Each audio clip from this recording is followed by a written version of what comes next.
Okay, I'm calling this meeting to order of the Sacramento City Unified School District Board of Education for a special meeting on March 25th, 2021. Superintendent, can you please take roll? Yes, Member Pritchett. Here. Member Morawski. Here. Member Wu. Present. Member Garcia. Here. Member Villa. Here. Member Rhodes. Present. And Member Phillips. Present. And Student Board Member Shake. Here. All right. Announcement and public comment regarding items to be discussed in closed session. I believe we have 5 live comments.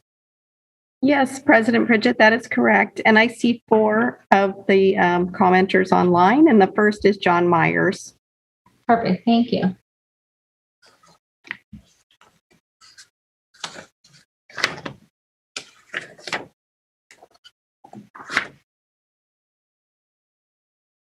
Mr. Myers, I believe you're still on mute.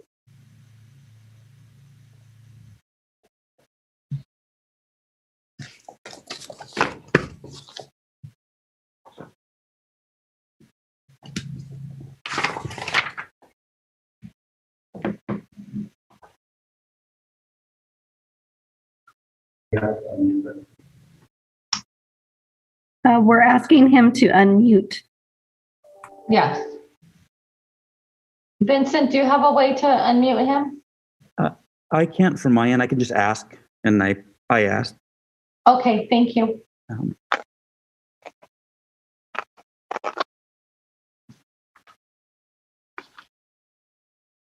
We could come back and go Okay. on to the next Yep. caller is Eric Schrantz. Hi, members. I believe I'm going to be getting allocated time from John Meyer and from Jonathan Hayes. Can you approve that?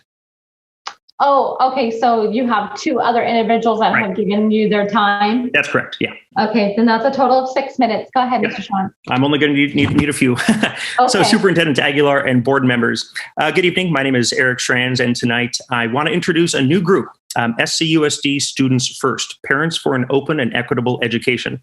SCUSD Students First is a new 501c3 organized parents coalition specifically focused on fundraising and legal advocacy for each student's right to a full-time in-person learning.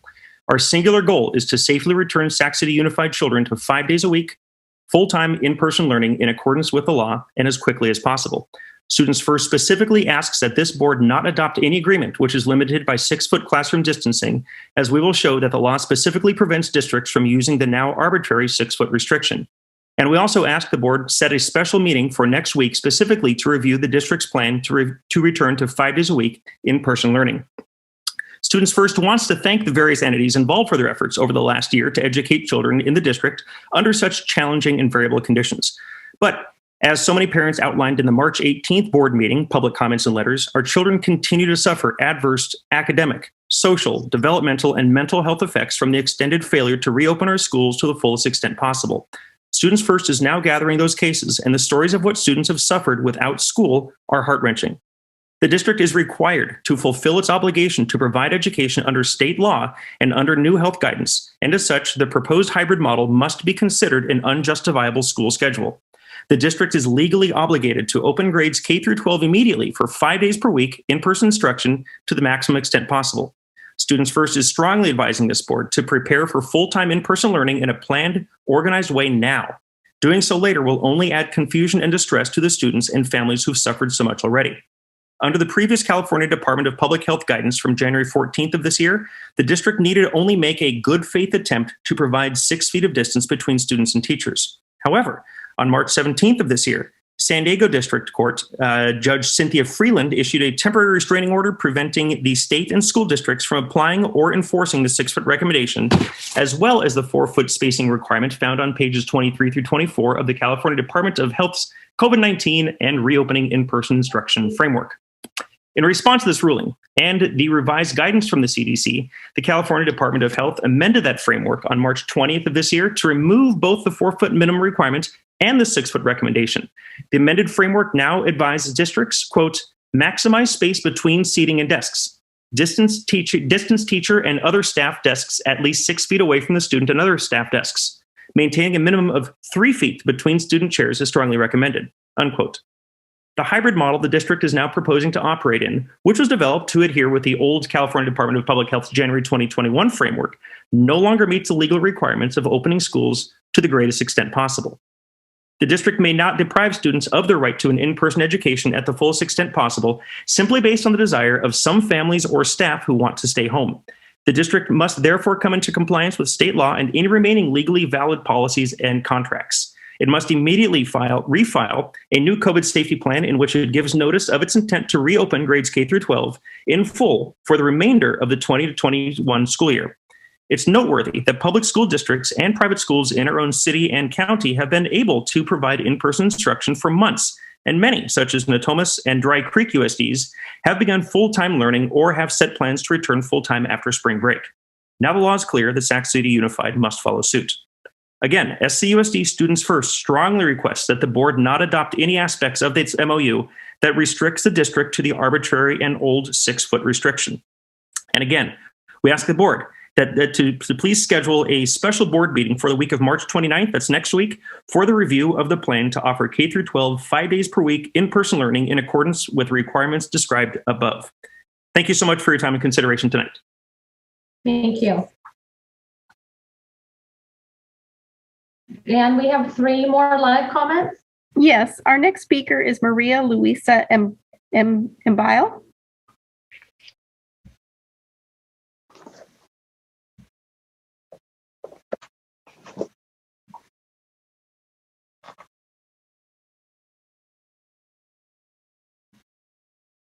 Hi, Maria. I believe you're on mute.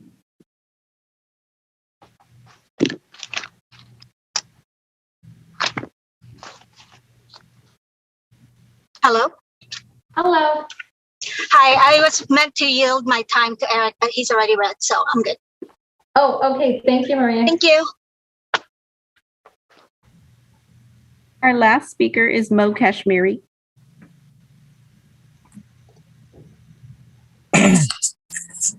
Hey, everybody. Mo Kashmir. Can you hear me?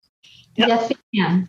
All right. Well, I just want to say I just got into the fruit tree business in the sense that I just got a pomegranate tree. For those that don't know, I'm obsessed with pomegranates. So anyway, I just wanted to say thank you to the board. I think the board is doing a great job of starting to cooperate with our labor partners and working out solutions together. I just want to say I want to see more of that. I'm so excited.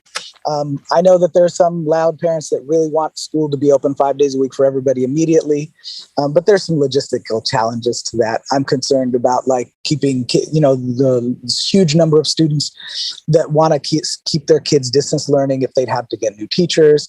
And whatever we do, I hope we can open as soon as possible. But I also think it's got to be done right, and it's got to be done safely. The last thing we could use is more negative PR about a botched implementation. I would just say let's keep working together as a team with our labor partners there, and try to figure out plans together collaboratively that are going to move us forward. And I feel like we're making progress, and I think that's positive. And I know you don't have an easy job because you get it on all sides. But as you know, parents are all over the map around whether they want the schools open or how they want them open, et cetera. And there's not really an answer that's going to make everybody happy. I just encourage you to keep working with your labor partners to work together collaboratively to help solve the problems long term, because that's what's going to work. Thanks. Thank you. Is that the only last public comment, Anne? Yes, that was the last public comment.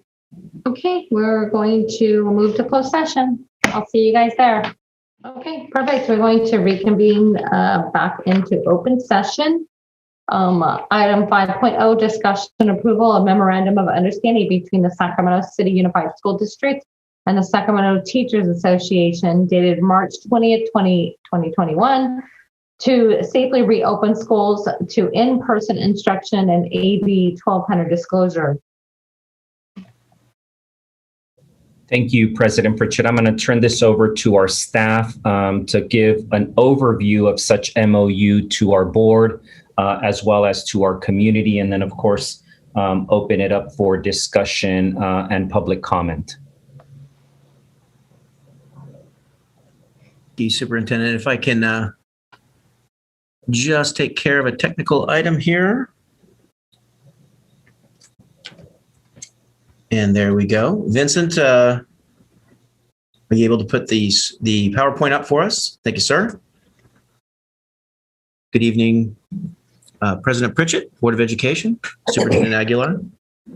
I'm Raul Bozio, in-house counsel. I'll walk you through the Memorandum of Understanding that the district reached with SCTA on March 25th regarding the safe reopening of our schools. We may rely on some other staff members to also help with some of the particulars. And specifically, Rose Ramos, our CBO, will discuss the fiscal impacts and the AB 1200 disclosure that is required for your prior to your approval and ratification. Next slide, please, Vincent. Okay. So as an overview of the MOU key provisions, there are extensive general safety protections, as well as an outline of the instructional model. The MOU contains health and safety protocols as outlined in the district's Return to Health Plan that has been recently updated and posted. The MOU also contains extensive language regarding upgrades in the district that you've heard about in our prior reopening presentations concerning ventilation and filtration systems. As far as the instructional model, students will return to schools for 3 hours of instruction on that AABB 2-day-a-week small group model, and students may also select a distance learning option. The schedule for the grade levels and their return are listed there: April 8th, pre-K through 3 and K through 6 special day classes, April 15th for grades 4 through 6, and April 22, which was a move up that the district is happy to share with regard to secondary. The MOU also includes language that allows the parties to meet and confer to discuss revising the terms as local, state, and federal guidance changes and that may conflict with the MOU. Next slide, please. Staff with dependents and other circumstances related to in-person instruction. The MOU includes reference to the interactive process for employees with medical conditions, as well as those employees with caregiver responsibilities in order to determine reasonable accommodations for those individuals. The opportunity for SCTA members with childcare issues to bring their school-age children to work consistent with health and safety protocols and without disrupting instruction. A liability waiver is included in order for that to occur. Next slide, please. The MOU contains on-site training and unit member preparation, as well as a technical support teacher stipend. The teaching staff, certificated staff will return to their work sites in person the 3 days prior to the start of their grade bands that were noted earlier. And during those 3 days, members will conduct preparations and avail themselves of the training and professional development. And for these 3 days of preparation, there's a $750 stipend attached. In addition to that, there's an extra pay provision for teachers who are providing technical assistance on the new technology that again, I know you've heard a lot about from our staff, that is going to allow for the concurrent instructional model to take place, and including that 3-in-1 camera that helps ensure that the most engaging experience for students, both at home and in person. Stipends are to be provided per every 500 students at each site under the E-stipend rate. Next slide, please. The MOU contains an appendix that includes sample schedules and references that particular site bell schedules were to be provided to the district today, and in order to ensure that they are consistent with our responsibilities to provide transportation and nutrition services to our students. The MOU also contains a collaborative process between the parties to potentially phase in additional days for special day class students. So based on a number of factors, including the size of their groupings in those classes, it would be discussed. It may be possible for them to move from the 2-day in-person model to a 4-day-a-week model. And we have had some continued discussions on child development services and schedules, and those have actually already taken place earlier this week. Next slide, please. The AB 1200 fiscal impact and disclosure. I think I can just go ahead and pass the baton over to our CBO, Rose Ramos, who can discuss in more detail the fiscal impacts of this agreement. Yes, thank you, Mr. Bozio. The fiscal impact in total is about $4.9 million in salaries and benefits. This is a one-time cost, and these expenses are eligible to be charged under the CARES ESSER State Learning Loss Mitigation Funds. And so what you will see in the packet is all the disclosures as required by AB 1200. You'll see the movement from supplies and books and from services up into the salaries and benefits, as we've explained before, that until we actually have a plan for spending particular funds, we use books and supplies as a holding account. And then as that information becomes available, we start to shift that. And so you'll see that, and the net impact to the budget is zero. And just to, again, reiterate what Mr. Bozio shared, is that the 3-day stipend is $750. And the technology support stipend is $2,305. And there is, as you know, a breakdown how that is allocated. And this link does provide the details for AB 1200 as well. Thank you.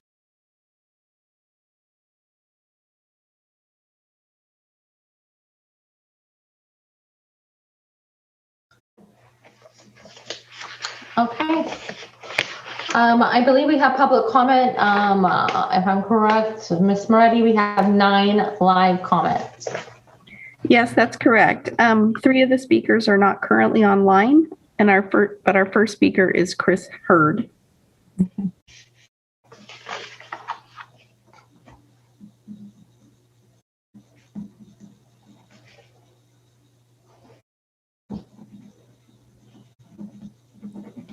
Mr. Hurd, I believe you are on mute. Can you hear me? Yes, we can hear you now. Okay, I want to yield my time to Karen Rice. Okay, thank you. Are there other members that are yielding their time to Ms. Rice, Ms. Moretti? That I don't know. Ms. Rice, is that the case?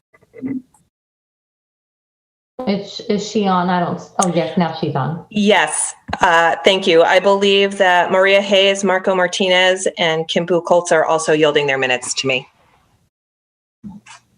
Okay, so you're asking for 8 minutes total? Correct. Okay, perfect. Thank you. Go ahead. Good evening, Sacramento City Unified Community. I speak tonight as a parent of 2 children in the district and as a teacher in the Sacramento area outside of the district. I also speak on behalf of SCUSD Students First, Parents for an Open and Equitable Education. SCUSD Students First is a newly formed nonprofit comprised of parents and stakeholders created to support every student's constitutional right to in-person learning. Our singular goal is to ensure that there is a 5-day-a-week, full-time, in-person instruction option for all students in all grades who want one in Sacramento Unified School District. SCUSD Students First was founded by a group of SCUSD parents who have grown frustrated and angry with current leadership denying our children's constitutional right to in-person learning. We have waited patiently as many schools within Sacramento and in surrounding communities successfully and safely returned to in-person learning months ago, while our students continue to suffer through full remote instruction. And now, the day after the California Department of Public Health released new guidance stating 3 feet between students is medically safe, This district entered into an MOU, the same MOU that is up for vote today, which expressly relies on outdated guidance that required 6-foot distance between students. What is clear is that this district simply cannot be trusted to do what is in the best interest of its students. As parents, we have been underrepresented and disregarded, yet we are the group that bear witness to our children's suffering. We have been privy to their poor school performance, lack of motivation, tearful outbursts, isolation, depression, anxiety, and their mental and physical decline. The California chapter of American Academy of Pediatrics also recognizes these problems. It has united across the state to call for an urgent and safe reopening of schools. This is an organization which represents over 5,500 California pediatricians who have outlined the irreversible damage continued school closures have on students. These are the doctors we entrust to know what is best for our children, yet we are not listening. Evidence has shown that safe in-person education for grades TK through 12th can be accomplished with proper implementation of safety measures, such as mask wearing, hand washing, and proper social distancing, which have been repeatedly recommended by our trusted scientists in national, state, and county public health sectors. Schools around the country know how to keep teachers, staff, and children safe on school campuses, yet our representatives have disregarded these examples. Hundreds of schools and school districts have been able to do this in all parts of the country. Even more evident are the school districts in our own backyard that are bringing back students 5 days a week, and some even full-time. The research shows that elementary age students are facing a staggering loss in expected literacy, and high school graduation rates are declining. Our teens especially are suffering from the more than 1 year of distance learning and social isolation, which has resulted in a 31% increase in children ages 12 through 17 presenting mental health emergencies. Stories of communities dealing with a staggering number of youth suicides related to social isolation is heartbreaking. We intend to share some of these stories in the near future as we continue our advocacy to give these kids a voice and hope for a better functioning district. Beyond the emotional toll of distance learning, many of our children are losing ground to others who have been learning in person for months and will likely increase their hours of in-person instruction. Studies consistently show what we as SCSUSD parents already know, that in-person instruction is vastly superior to remote instruction for student learning. Back on September 29th, 2020, 39 schools in Sacramento County applied for and received waivers for in-person learning. All 39 schools were private schools. How will this affect our children when it comes time for them to compete with these students for careers? And does this further widen the achievement gap between private and public schools, between those students that have and those that do not? We are adopting a hybrid model when these schools have been open successfully 5 days per week with little to no outbreaks or closures. Moreover, the proposed hybrid model makes no sense for teachers, parents, or kids. Teachers will be required to offer in-person instruction while teaching kids on Zoom. Teachers will be forced to manage children in a classroom setting while being attentive to kids online. This is challenging at best for our teachers and students, and at worst, it's laden with problems. Moreover, in the state of California, 64% of families have 2 working parents. Please explain to us how parents are supposed to coordinate drop-offs at 8 a.m. and pickups 3 hours later under the new hybrid plan. Parents and children in our community desperately want to get back into the classroom, but many aren't able to make the hybrid schedule work, so they are forced to keep their kids home where they have access to daycare. You have given them no real choices to improve the outcomes for their children, as many of these parents are the very same parents that need the most support from all of you. People in underserved communities with working parents and no solution to your challenging schedule. In closing, we recognize that there are families who, for good reasons, may not want to send their children back to school for in-person instruction. It is the duty of SUSD to respect and accommodate the interests of those students, but it simply cannot be at the expense of those students who wish to return to full-time instruction. SCUSD has been given tens of millions of dollars in stimulus money. It is time to creatively put that money to good use to meet the needs of all of its students, like Natomas Unified School District is doing with its new virtual academy that is opening in the fall. We want to be clear to the district, labor partners, and especially parents. We do not advocate for in-person only instruction. We want a distance learning option to continue. We just want those families that would benefit from a full day of instruction 5 days a week to have that option.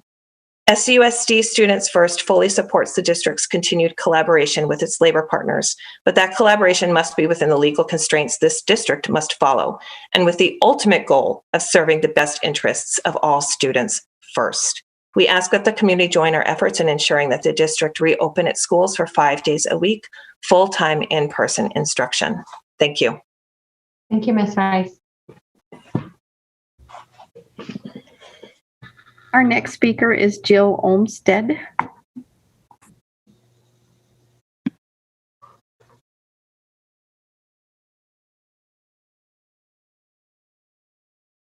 Ms. Olmstead, I believe you're on mute. Hello? Yes, we can hear you now. Okay. Well, thank you for giving me this opportunity to speak. Ms. Rice had wonderful things to say, with much more time to say eloquently and with facts and data. I will take my 1 minute just to echo some of that and share that I'm a mother of 3, 2 current children in the district and 1 incoming kinder. I am so appreciative that the district and the labor partners have come to an agreement to get students on campus this year. And I'm pleased that this plan represents progress and understand we need to adopt this plan in order not to delay kids returning to campus. However, we must not sleep on the fact that the CDC and California Department of Public Health has determined a minimum of 3 feet spacing to be a safe mitigation measure for reopening of schools. We can't stay stagnant with this plan, but must progress further, listen to the science, and follow suit of the other districts who have updated their reopening plans as a result of this new guideline. We have to remember this hybrid concurrent learning plan is a model for the privileged. Not to mention the extra stress and work it's going to create for our teachers who are already working so hard. It does not serve the families who want to send their kids to school but don't have the luxury of rearranging their work schedules for 2 3-hour blocks a week of in-person concurrent instruction. Because our reopening survey did not ask families to check a reason why they are keeping their children at home, we can't assume it is solely for health and safety reasons, though of course those reasons are extremely valid. If SCUSD has the ability to safely serve more students, but chooses to reopen on outdated science without an agreement to amend the plan as soon as possible this academic year, then we are doing a grave disservice to our students who have already lost so much. And I know you guys have said several times that you've looked to other districts on what reopening plans looked like and what unions agreed to. Please look to all the other districts serving more students safely right now as examples. Thank you. Thank you, Ms. Olmstead. Our next speaker is Kimberly Buchholz. Hi, I yielded my time to Ms. Rice. Thank you. You're welcome. I believe that was our final speaker. Marco Martinez, did you also give your time to Ms. Rice? Yes, I did. Thank you so much. Appreciate it. Okay, then that was our final speaker. Okay, great. I will open it up for board discussion. Who would like to start? Student Member Shake. Thank you, President Pritchett. Apologies, there might be some background noise. So I had a sort of question about varying sections in the MOU with regards to something we're hearing over and over again in public comment, which is 3 feet. And I know the science has sort of been trickling since November and earlier, but we've seen public health authorities embrace that number following the agreement to this MOU. So in Section 1, Part A, number 3, it says that all revisions and updates to the above health and safety guidelines, et cetera, yada, yada. Essentially, it's saying the parties agree to meet and confer. So I guess my question to our staff is, have those negotiations begun? Is there no way that the district can move forward to change towards 3 feet without a negotiated agreement or an amendment? Thank you, Board Member Shake, Student Board Member Shake. So the parties did discuss the new CDC guidance that had come out at that time last week as we were negotiating, and could not come to an agreement on changing the provisions of the MOU that would be relevant to the 3 feet guidance. That provision there is what we referenced in the PowerPoint that allows the parties to reconvene, meet and confer, and have further discussions and negotiations about any changes to the guidance and best practices, such as the 3 feet that you're referencing. So upon ratification of this agreement, the parties and the district can certainly pursue that and have that meet and confer and further discussions about potential changes. Thanks for sharing that, Mr. Bosey. It's disheartening to hear that this was broached in negotiation. I guess I would just thank a lot of our public commenters for sharing some very essential information. The change to 3 feet has allowed districts like Folsom Cordova to make that 5-day option available for its students, something that's so needed in Sac City. So I guess I would just ask, sort of as a rejoinder, is there any plan for the district to expand the amount of days offered before summer?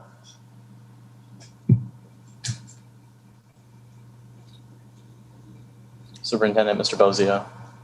So is your question, could you repeat your question, student board member, so that I understand exactly what you're asking? Yeah, is the district looking to come back to these conversations before the summer break and potentially expand the number of days, whether that's making those 2 days full, whether that's adding a third day, whatever it is? Is there a plan to expand before summer comes? Well, I think it's really the same or a similar response to the previous question. That really is largely dependent on the 3 foot spacing issue, depending on the number of students that may have indicated or may actually return. And so I would just point you back to that same process will need to occur. And if that is the board's direction, the superintendent's direction, then we would pursue that meeting. Yeah, student board member Sheikh, I would just answer the question by saying, certainly, do I think it's viable that section of the MOU can be discussed? Absolutely. Whether something can be implemented will also depend on those discussions. And we will certainly want to hear, based on this discussion and comments and questions we've heard from public comments, where we would like to go from here. Thank you, Superintendent. I'll just close with a quick comment, which is that this meeting that we're having right now is something many families and students and parents have looked forward to for months on end. And so while we're all very grateful for the existence of this MOU, I think many of us have concerns that it locks out the people who need a return the most, with the circumstances that are outlined for half days twice a week.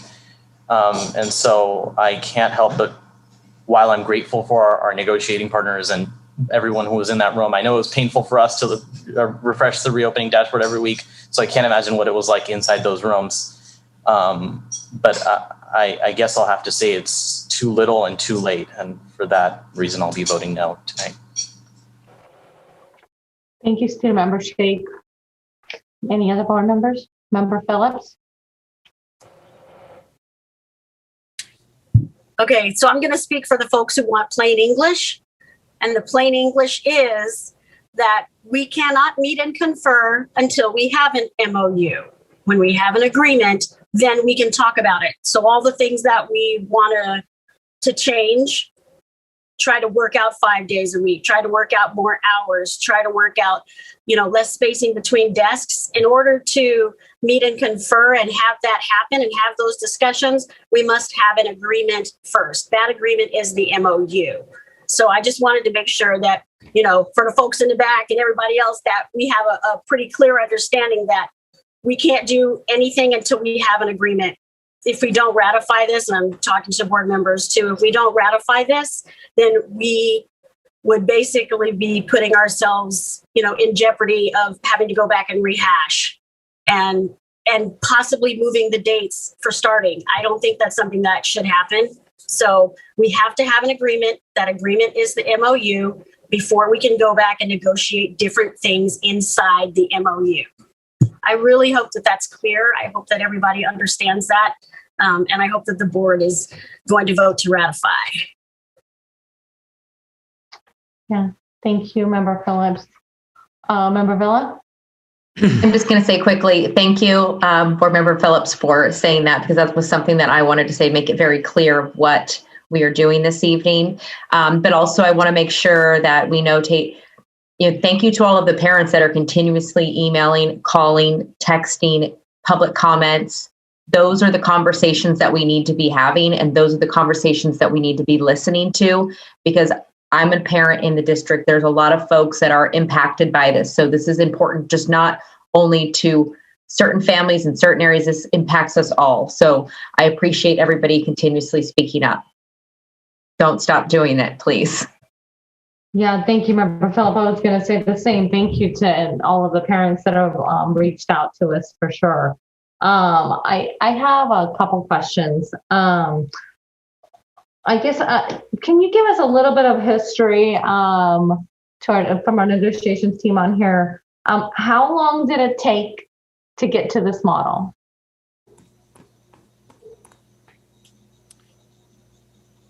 Well, like everything, that's probably more complicated than it should be in terms of describing it. But the parties first met and exchanged proposals for reopening, specifically on February 26th, I believe. It's important to note that we had been engaged in negotiations and discussions for months leading up to that point around trying to agree upon specific in-person services. You'll recall the special education assessment MOU that was reached just around that exact very time. And so much of the discussions that were taking place in those negotiations having to do with health and safety protocols, ventilation and filtration, all of those things basically transferred right over, and one could say we're somewhat of a proxy for negotiations for reopening. And so with that in mind, various agreements were made in those discussions around the in-person assessments. And then the parties moved into specifically discussing the reopening model and plans in late February. Thank you, Mr. Bozio. And just to be clear, I think we all want to work towards 5 days a week of having our kids back in classrooms full time. I don't think there's a single one of us that disagree with that theory. It's just going to take time. And thank you, Member Phillips, for bringing up that we definitely need to have this agreement ratified before we can have those discussions of bringing them back and having more desks in the classrooms. And I guess, another question, Mr. Bozio, if you can let us know, like if we did not ratify this agreement tonight, what would it look like? Would our kids go back to school in April, starting April 8th? April 9th? April 8th, I can't remember the date now. Well, I couldn't say exactly what would happen in that regard. I certainly couldn't guarantee a date. The parties would have to basically go back to the bargaining table and start to discuss various items all over again to try to reach another agreement. Yeah, I thought that was going to be your answer, which is why my first question was, how long did this take, right? It took about a month to come up with this agreement. Right. Give and take, right? Because I know that there were other things at play here. So, with that, I would say that we need to ratify this agreement tonight and then give the direction that our team goes back and works with our union partners on more days and then also following the CDC guidelines of more desks in the classroom. Are there more board comments? Member Garcia, then Member Morosky. And then Sorry, I thought I had raised my hand. First, I want to thank everyone to getting us to this point. I know it's been a community of stakeholders, not only in the district, but also in the bargaining units, our teachers, and also our parents who have showed up time and time again at board meetings asking for updates and providing public comment, and who are still very engaged. I do share the goal of getting our kids back into classrooms every day as soon as we can. And it is safe to do so. But I also understand that in order to get to that conversation, to get to meet and confer, we need to approve this. This is not, this is a compromise based on the information and where we got up until whenever this MOU was signed by both parties. But it does also include provisions that allow us to continue to have conversations on issues that are inconsistent with the way, information and the science is going. So we know that this virus is constantly changing, and I don't expect for a subsequent MOU or agreement to be the final one either. I mean, it's just things are in motion all the time. So I do echo the importance of ratifying this agreement. I also echo the importance of meeting and conferring on those changes relative to what's outlined in the provision, CDC guidelines, guidance, CDPH, and maybe Sac County, public health guidance. So inclusive of the distancing in classrooms, and with a goal to get our kids for in-person instruction more days than just 2. What that looks like, I don't know, but certainly want to share that sentiment. And also ensuring that we hear back. I don't know what a reasonable timeline is to hear back from the negotiations team in terms of what the outcome of that meet and confer is. I think our families need certainty one way or another, whether or not additional days will be available for the remainder of this school year. I mean, we only have 8 more weeks, but at the same time, if these changes are forthcoming, then we need to make sure that our parents have that information as soon as possible, so then they can make a decision based on their individual need and preference. So with that, I would like to move to ratify this agreement with the direction for staff to go back to meet and confer on the issues that are still in conflict based on the latest guidance. So I don't know if you need additional clarity to that, and then also make sure that there's a time date. I don't know what's a reasonable time. 2 weeks, 3 weeks. I just want to make sure that we have finality one way or another. Thank you, Member Garcia. Certainly, we can either look to a board meeting as a date that we can come back with an update to the board.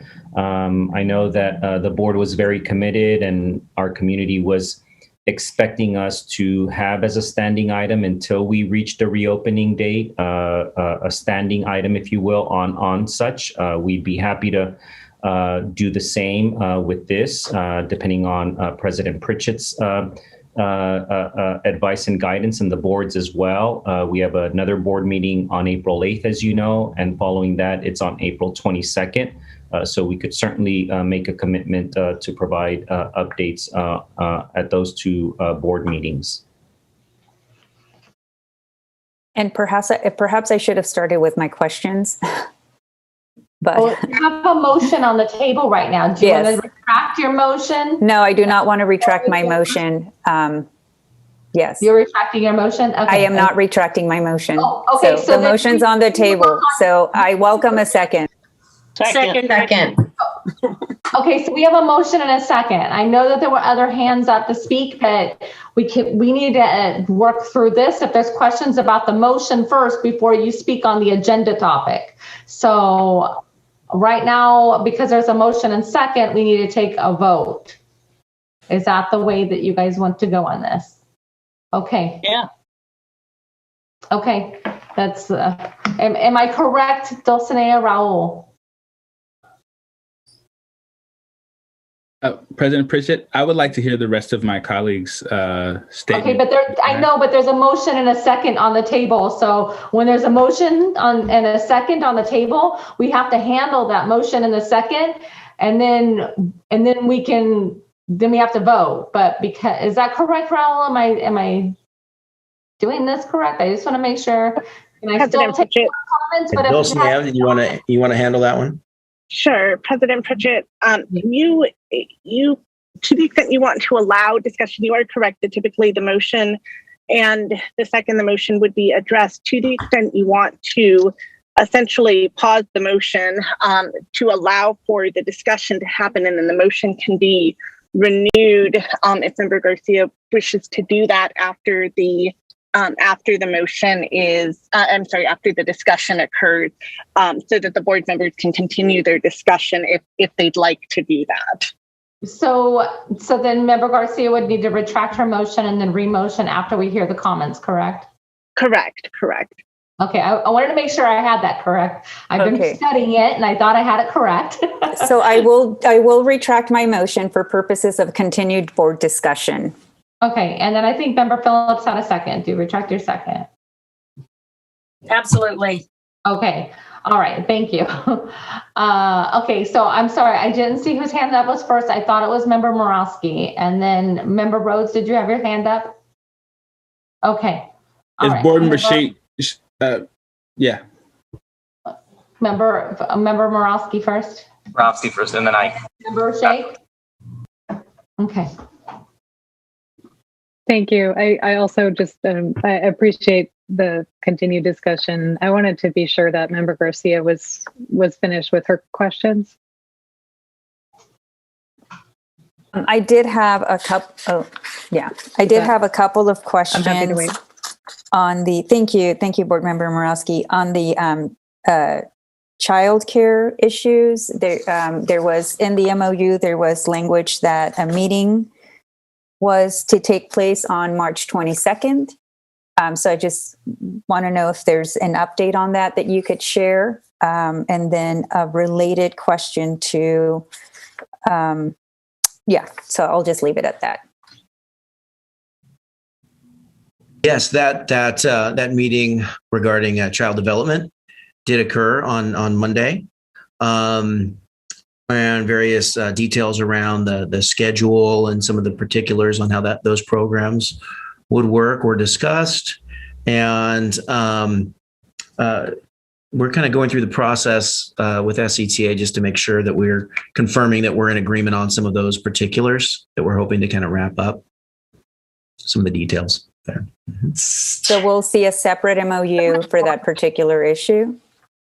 Well, we'll have to evaluate whether that's needed. There's not any monetary components that I'm aware of that I can recall related to that piece. So they're really kind of details around the scheduling and basically kind of conforming those schedules in child development to the K through 12 for the most part, with some specific exceptions regarding some of the particular programs that are offered in child development. Got it. It's a scheduling conversation. Yes, okay. Primarily, yeah. Okay, so that was my question. Thank you. Yeah. Thank you, Member Garcia. Member Morowski? Thank you. Well, first, I want to thank everyone, on both sides of the table who worked hard in good faith on this agreement. Every year, my sons and I go to buy a back to school outfit. It's kind of a tradition we have. It's a big deal. And I'm happy to say that we got to do that earlier this week. So we're really excited. I know our teachers are excited, our principals, classified staff, parents are beyond excited to get back. So, I know there's a lot of moving pieces, and just wanted to also thank the district and all of the staff who's done a phenomenal job just getting ready and reinventing everything again. for this year through COVID. So I am prepared to support this MOU today. You know, a modest amount of in-person time is better than none. And that without this MOU, that is realistically where we would be.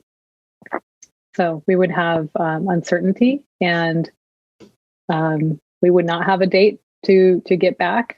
I remember, you know, earlier this year, we had a lot of uncertainty and chaos around the rollout of distance learning. And ultimately, even though the district tried to push for, you know, consistency and high quality that the district thought, you know, that students deserved, we didn't get an MOU. And we had that chaos, and we can't afford that.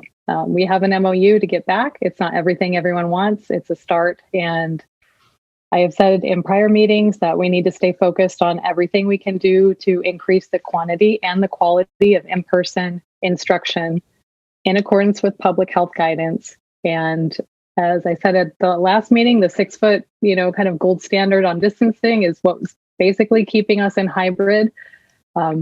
It's really important to me that this MOU recognizes the need to come back to the table as that guidance changes.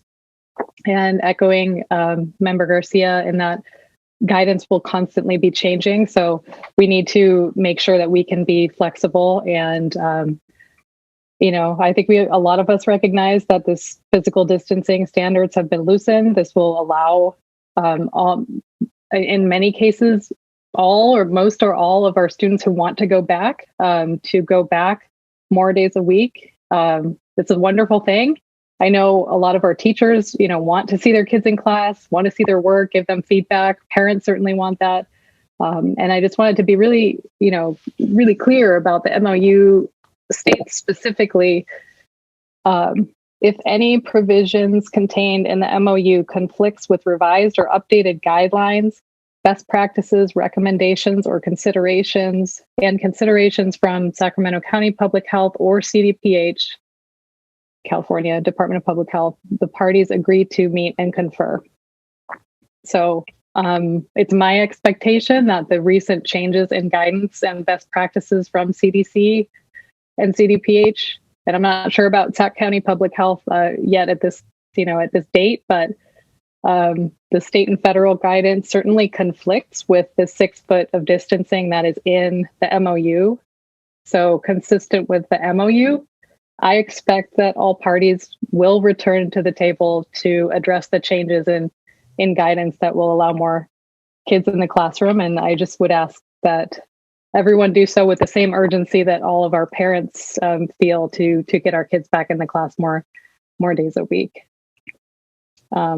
So I think that's it. One last piece about the technology. I'm really excited about it. I know a lot of our school site staff are really excited about the technology. We've got Chromebooks for everyone. We've got so many things going on, and in a rush to put all of this stuff in place, I just thought it was opportune to request that at some point over the next coming months that we come back to the board with a plan or just an explanation of how we're going to maintain and keep current with the technology as we have to replace and all of that sort of thing. So that's a bit off topic, but I really wanted to make sure I put that out there as something that we should probably come back to on that piece. Thank you very much.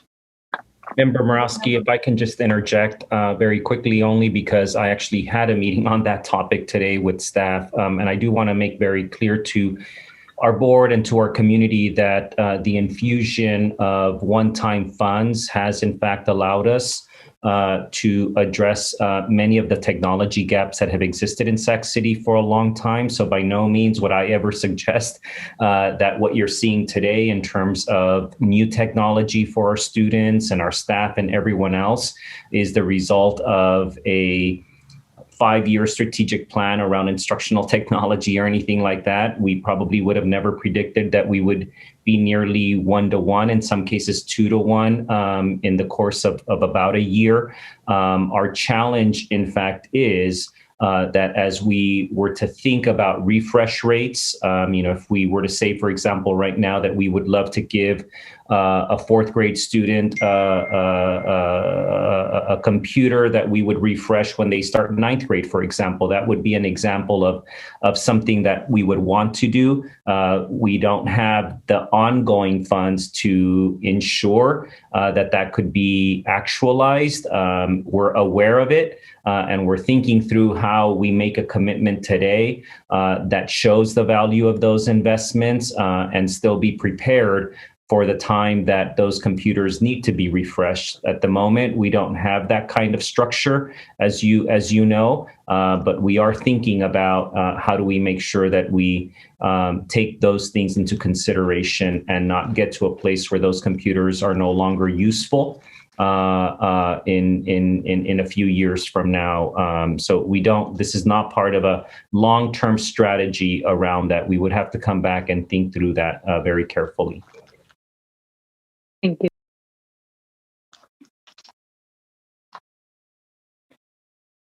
I think you were calling. You're muted. Thank you. Okay. So really quickly, I did want to thank Mr. Bozio and the superintendent for the presentation today and the great answers of everything. And I think for those of us like me who are not subject to closed session, there's a lot of questions that float around with regards to how negotiations happen and sort of what that process leads to. And I would hope that when we come back from spring break, we can sort of bring more of that information to the public beyond just having a reopening dashboard, which I know the superintendent recommends looking at, and I would recommend everyone look at it, but be it sort of having maybe incorporating some of that into our board meetings or communication. And I think that would be really important. And then I just wanted to clarify my stance on this vote, which was that there are a lot of frustrations that student board members have with voting preferentially, which is that we know that our vote won't come to a tally. But I think today that comes at a benefit for me, which is I knew from the moment the special board meeting was posted that the MOU would be ratified. And so in being here for this vote, I'm voting no, not because I don't want to return to school in person and not because I'm not going to cooperate with this, because I will be returning to school the week of April 22nd, God willing.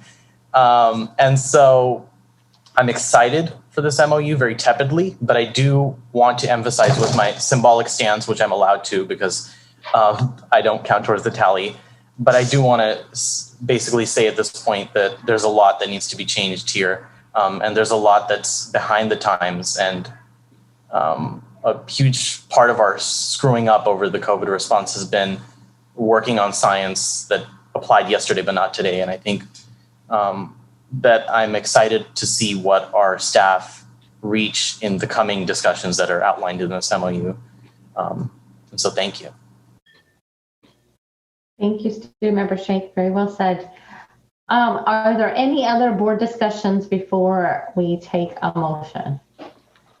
Okay, so I want to be clear that along with this motion, it is my hope that we also give a recommendation on to the superintendent and staff of what the next steps are. And so this can be part of the motion, but my understanding from board members, from the majority, is that the recommendation would be to approve the recommendation and then meet and confer with the intention to plan on more days, 5 days a week in the classroom and 3-foot classroom desks. Is that correct from my board colleagues for the direction of the staff? Yes. I'd also add a timeline by the next board meeting. We can get an update. To have an update, not a decision, but an update by the next board meeting. It could include a decision. We would love to have a decision. There's no guarantee on that. It could include a decision. So I just think that it's important that whatever the decision is, that our parents know. Okay. Superintendent, is that clear? Yes, I just wanted to also just ask in terms of additional clarity, that we will include at the next board meeting as a standing item, an update on this topic that may lead to more direction, a decision, et cetera, but that will be part of our standing item until such time we either again make a decision or take some kind of action. And we will do that with your direction, board members. Okay, and just for the community's information, the process is that we ratify this MOU tonight, and then SCTA also is ratifying with their board, correct? That's correct. Okay, I just want to make sure that we put that out there, that it's not just us. Okay, good. All right, so Member Garcia, do you want to go back to your motion? Yes, I will unpause the motion. I'll put it back on the table to move the MOU, ratify the MOU with direction to staff to meet and confer on the inconsistencies or the changes, to address the changes in all of the CDC, CDPH, and maybe Sac County PH if there are any changes, especially as they relate to the distancing in classrooms, the 3 feet versus 6 feet, which could potentially lead to additional days in the classroom for in-person instruction, and that we have that by the next board meeting on April 8th. Perfect. Seconded. Okay, I have a motion and a second on the table. Is there any discussion about the motion and second? Okay, with that, student preferential vote? No. Okay, superintendent roll call? Member Pritchett? Yes. Member Morawski? Aye. Member Wu? Aye. Member Garcia? Yes. Member Villa? Aye. Member Rhodes? Aye. And Member Phillips? Aye. Perfect. Majority has it. All right. Good luck to staff on this. I know that it's been a lot of work, so thank you for all that you have done on this. And I know there's more work to come, so thank you again. With that, item 6.0 adjournment. Student member Sheikh, would you like to take us out? Sure. And I know that in the past this board has adjourned in the memory of folks. So I was wondering if Member Wu would like to adjourn in the memory of Manny. Student member Sheikh will be doing that at the next board meeting. Oh, fantastic. All right then. Hope everyone has a great spring break. I motion to adjourn. Thanks. Second. All right. All in favor, say aye. Aye. Aye. Awesome. Thank you.